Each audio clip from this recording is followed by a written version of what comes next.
دھیان دیا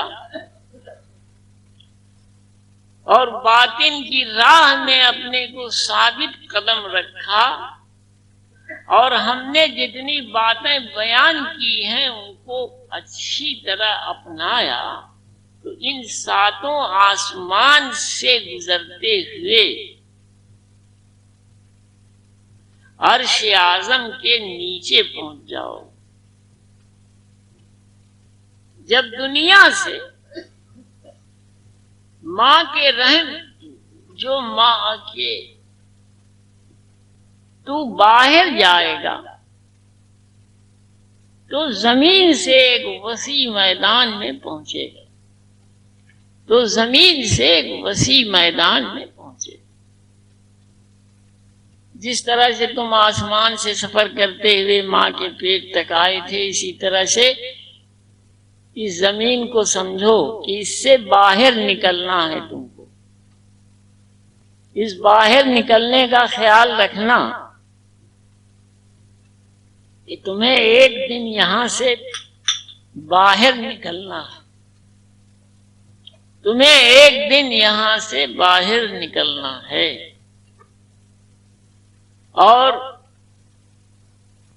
وہ میدان جس کو اللہ کی وسیع زمین کہا گیا ہے، وہ میدان ہے جہاں انبیاء گئے ہیں۔ اس وسیع میدان سے دل کبھی نہیں گھبراتا ہے، تر کھجور وہاں کبھی خشک شاخ نہیں بنتی ہے۔ اب کہ تو اپنے حواس کا بوجھ اٹھائے ہوئے ہے، سست اور تھکا ہوا اور اوندھا ہو جاتا ہے۔ روحانی سفر شروع ہونے کی بات فرما رہے ہیں۔ اپنی حالت کو ماں کے پیٹ سے باہر زمین پر آنے کی حالت میں رکھو، اور اپنا روحانی سفر اس حالت میں شروع کر لو گے تو، اور اپنا روحانی سفر اس حالت میں شروع کر لو گے تو اس میدان میں پہنچ جاؤ گے جہاں پیغمبر موجود ہیں، نبی موجود ہیں، اوتار موجود۔ ابھی ذکر کر رہا تھا کہ ہر آسمان پہ ایک پیغمبر، ایک اوتار کا مقام موجود ہے۔ یہ آسمان اس طرح سے پیش آتے ہیں، پہلے پہ پیغمبر، دوسرے پہ تیسرے، چوتھے، پانچویں، چھٹے، ساتویں، اور اب یہ لاہوت کے میدان کا ذکر کر رہے ہیں، اللہ کا میدان۔ یہ اللہ کا میدان وہ ہے، فرما رہے ہیں کہ جہاں نبی اور پیغمبر گئے ہیں، تم وہاں تک پہنچ جاؤ۔ نبی یا پیغمبر کا ذکر کر کے اس مقام کی وشیشتا بیان کر رہے ہیں کہ ہر ایک کی حیثیت موجود نہیں ہے، سفر روحانی سفر کرنے والے کی بھی، کہ وہاں تک پہنچ جائے۔ بڑی بلند ڈگری کا کام ہے، بہت اونچائیاں رکھنے والی ڈگری جس کے ساتھ ہوگی وہ اس جگہ پہنچ پائے گا، اس لیے کہ انتہا سے انتہا کی بلندی رکھنے والے پیغمبران اس جگہ تک پہنچے ہیں ہم جس کا ذکر کر رہے ہیں، یعنی لاہوت کا میدان۔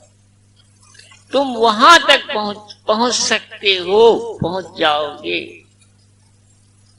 یعنی تم وہاں تک پہنچ سکتے ہو، پہنچ جاؤ گے۔ حالانکہ تمہاری حیثیت میں فرق ہوگا، جو پیغمبروں کی حیثیت ہے وہ حیثیت نہ ہوگی، وہ وہاں باقاعدہ موجود رہتے ہیں، تم موجود نہ رہ سکو گے، جاؤ گے لوٹ آؤ گے، جاؤ گے لوٹ آؤ گے، یا اگر نہیں لوٹ پائے تو وہیں گم ہو کر اپنا یہ پورا وجود کھو دو گے۔ پیغمبروں کے ساتھ ایسا نہیں فرما رہے، وہ وہاں موجود رہتے ہیں اور اپنی حیثیت کے ساتھ موجود رہتے ہیں۔ اپنی پہچان کے ساتھ موجود رہے.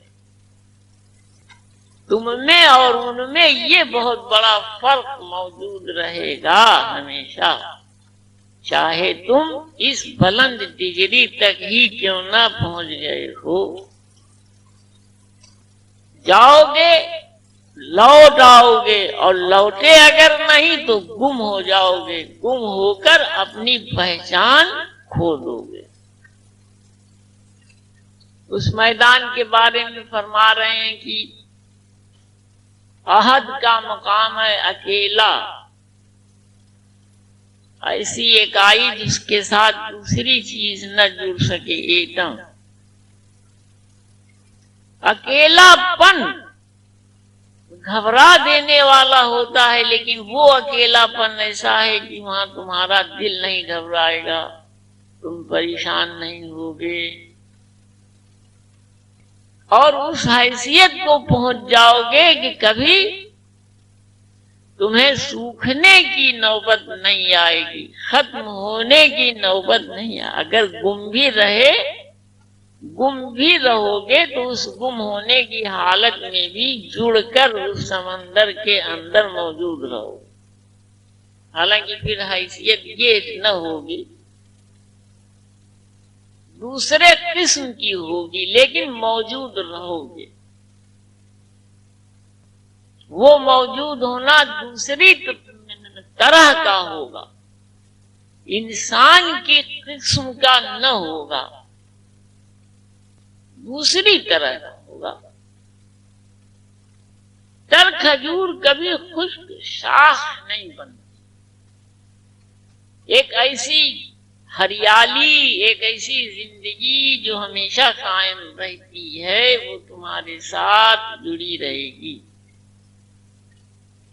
تمام اندھے لوگ کہتے ہیں، ناپاک لوگ کہتے ہیں کہ یہ گروہ اولیاء مرنے کے بعد کہاں ملتا ہے زمین پر، ادھر مرا ادھر ختم ہو گیا.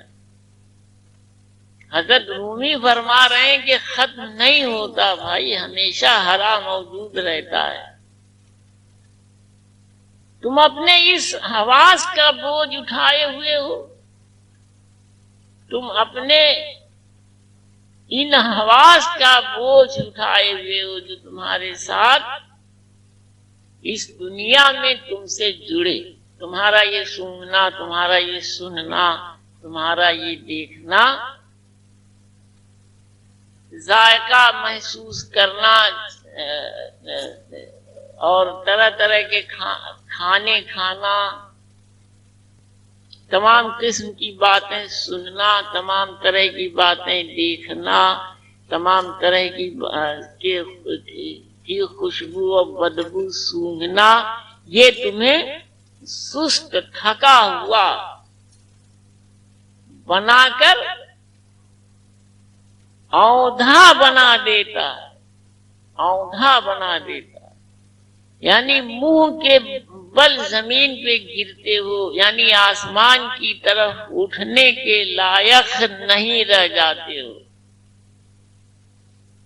اگر تم نے اپنا یہ سننا بند نہیں کیا، اگر تم نے اپنا یہ دیکھنا بند نہیں کیا، اگر تم نے اپنا یہ ذائقہ چکھ کر محسوس کرنا بند نہیں کیا، تو تم اوندھے منہ گر پڑو گے اسی زمین پر، اور پھر آسمان کی طرف اٹھنے کے لائق نہیں رہ جاؤ گے. جس طرح سنتے ہو اسی طرح سنتے رہے، جس طرح دیکھتے ہو اسی طرح دیکھتے رہے، جس طرح سوچتے ہو اسی طرح سوچتے رہے، جس طرح سونگھتے ہو اسی طرح سونگھتے رہے، جس طرح ذائقہ چکھتے ہو، لطف لیتے ہو، اسی میں پھنسے رہے. تو فرما رہے ہیں کہ سوا اوندھے منہ گرنے کے اور تمہارے حصے میں کچھ نہیں آئے گا. اپنے علم کو جہالت اور یقین اور اپنے یقین کو شک نہ بناؤ. جب جان لیا تو عمل کرو، جب یقین پیدا ہو گیا تو آگے بڑھو. علم حاصل کر کے جہالت کی باتیں نہ کرو. اور یقین حاصل کرنے کے لیے ضروری ہے کہ شک شبہ سے باہر نکل جاؤ. جب کسی چیز کو جان لو، اس کا علم حاصل ہو جائے، فرما رہے ہیں کہ بجائے وہاں رکنے کے اس سے آگے بڑھنے کی کوشش میں رہو اور اس حالت تک پہنچو کہ یقین حاصل ہو جائے. تو پہلی چیز جو نقصان پہنچانے والی ہے شک اور شبہ، اس کے بارے میں ہدایت فرمائی جا رہی ہے کہ اس سے ہمیشہ دور رہنا. علم اس طرح سے حاصل کرنا کہ تمہارے اندر کسی طرح کا شک اور شبہ نہ پیدا ہو. کوئی چیز آپ سن رہے ہیں، کوئی چیز آپ سمجھ رہے ہیں روحانی راستے کی، ایک علم حاصل ہو رہا ہے، اسے آپ مضبوط کریں اس طرح سے کہ وہ آپ کے کام آوے، مضبوطی پیدا ہو جائے اس طرح کی کہ آپ کے اندر کسی طرح کا کوئی شک اور شبہ موجود نہ ہو. جیسے بتایا جا رہا ہے، آپ علم حاصل کر رہے ہیں کہ غیب موجود ہے، آسمان موجود ہے، آسمان کے 7 حصے موجود ہیں، ان 7 حصوں پہ الگ الگ پیغمبر موجود ہیں، ان 7 آسمانوں کے آگے ایک اور دنیا موجود ہے، اس کے اوپر عرش اعظم موجود ہے. یہ علم حاصل کرنا ہوا. حضرت مولا ہدایت فرما رہے ہیں کہ دیکھو یہ علم اس وقت تمہارے کام آئے گا جب تمہارے ساتھ کسی طرح کا کوئی شک شبہ جڑا ہوا موجود نہ ہو. تم نے سنا اور سوچا کہ پتہ نہیں ہے بھی کہ نہیں ہے، یہ خیال ہوگا، یہ اپنی ایک سوچ ہوگی، تو فائدہ کچھ نہ ہوا.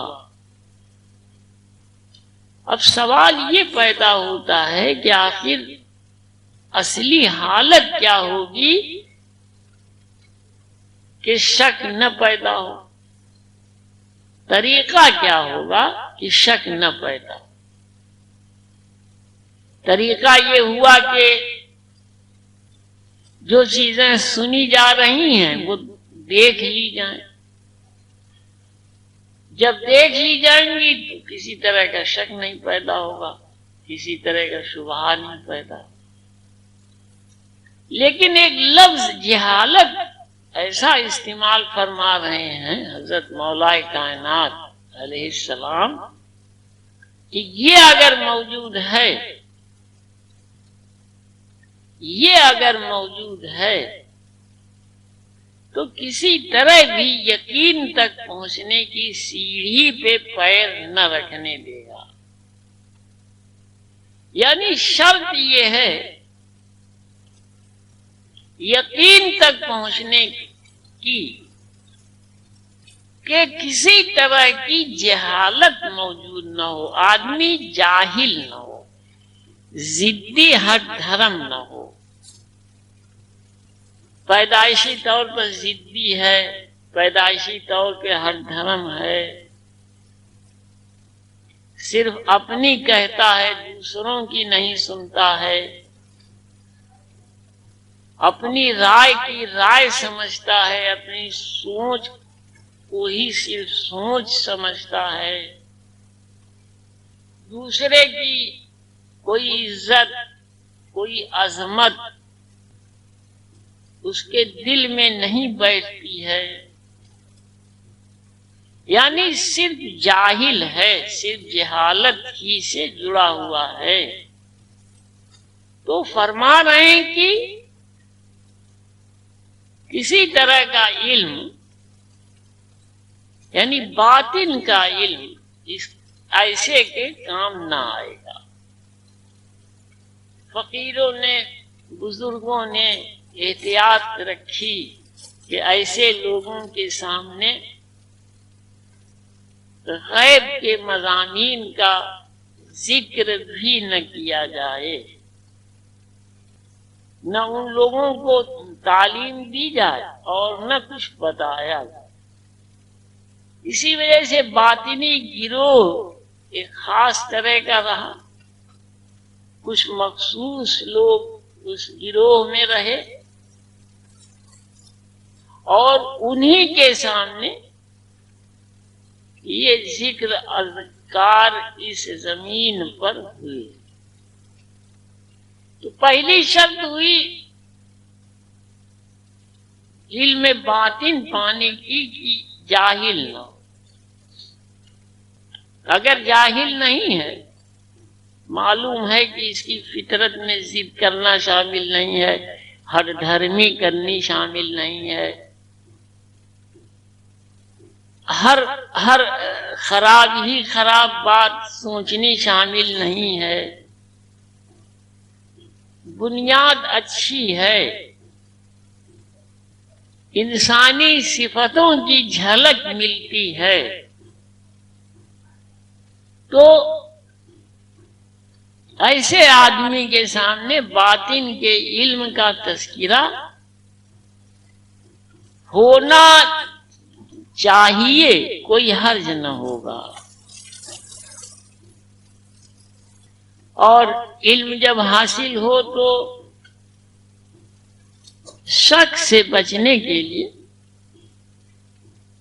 ایسے لوگوں کو جو یہ علم حاصل کر رہے ہیں ہدایت فرمائی جا رہی ہے کہ یقین کی منزل تک پہنچنے کی کوشش میں لگے رہو۔ اسی سلسلے میں یہ مجاہدہ اور ریاض اور رات کا جاگنا اور دن کی تمام فکریں باطن سے جڑی ہوئی رکھتا ہے سالک اپنے ساتھ کہ یقین تک پہنچ جائے، کسی طرح کے شک اور شبہ میں نہ پڑ کر یقین تک پہنچ جائے، یقین کی منزل پہ قدم پہنچ جائیں، یقین کی منزل پر قدم پہنچ جائیں۔ تمام ریاض کا لب لباب اور تمام روحانی راستے کے سفر میں کی گئی محنت کا نچوڑ بیان کر رہے ہیں کہ یقین کا حاصل ہو جانا ہی کل مقصد ہر سالک کے لیے ضروری ہے۔ خاص طرح سے یہ ہدایت دی جا رہی ہے مولا کی طرف سے کہ فکر کی بلندیاں اپنے ساتھ یقین حاصل کرنے کے لیے جوڑے رہنا، یقین حاصل کرنے کے لیے جوڑے رہنا۔ کوئی بات تمہیں بتائی گئی، ایسے کوئی ذکر بتایا گیا، اس کے دستور بتائے گئے، اس کا طریقہ بتایا گیا، فرما رہے ہیں کہ جب جان لیا تو عمل کرو۔ حکم دیا جا رہا ہے کہ عمل کرنے سے غافل مت رہنا۔ اگر عمل کرنے پہ لگ گئے، عمل کرنے کا خیال رکھا، وہ یقین پیدا ہو جائے گا، یقین پیدا ہو جائے گا، اور جب یقین پیدا ہو جائے گا تو آگے بڑھ جانے کی حیثیت پا جاؤ گے، آگے بڑھ جانے کی حیثیت پا جاؤ گے۔ پہلی بات ہوئی سننا، ایسے آدمی کا سننا جس کے یہاں جہالت موجود نہیں ہے، بنیادی طور پر جو جاہل نہیں ہے، چاہے کسی مذہب کا ہو، چاہے کسی دھرم کا ہو، چاہے کسی ذات کا ہو، صرف ایک شرط ہے، غور سے سنیے گا، صرف ایک شرط ہے کہ بنیاد میں جہالت نہ رکھتا ہو، بس۔ اگر بنیاد میں جہالت رکھتا ہے تو باطن کی راہ اسے کچھ نہ دے سکے گی، اور اگر یہ خرابی موجود نہیں ہے تو کوئی چیز ایسی نہیں جو اسے بڑھنے سے روک سکے گی۔ اچھی ذات کا ہے، اچھی نسل کا ہے، اور اپنی بنیاد میں یہ خرابیاں رکھتا ہے، پیدائشی طور پر جاہل ہے، تو کسی حالت میں فقیری زندگی پانے کے لائق نہیں بن سکے گا۔ فرما رہے ہیں کہ شک سے نکلنے کے لیے یقین تک کا سفر بہت ضروری ہے، اور یقین حاصل ہوتا ہے جب کچھ جان جاؤ تو اس پر عمل کرنا شروع کر دو، رات دن لگے رہو، رات دن لگے رہو، رات دن لگے رہو، تاکہ تمہیں یقین حاصل ہو جائے۔ اور اس کے بعد فرما رہے ہیں کہ جب یقین حاصل ہو جائے گا، جب یقین حاصل ہو جائے گا تو تم آگے بڑھنے کی روحانی راستے میں صفت حاصل کر لو گے۔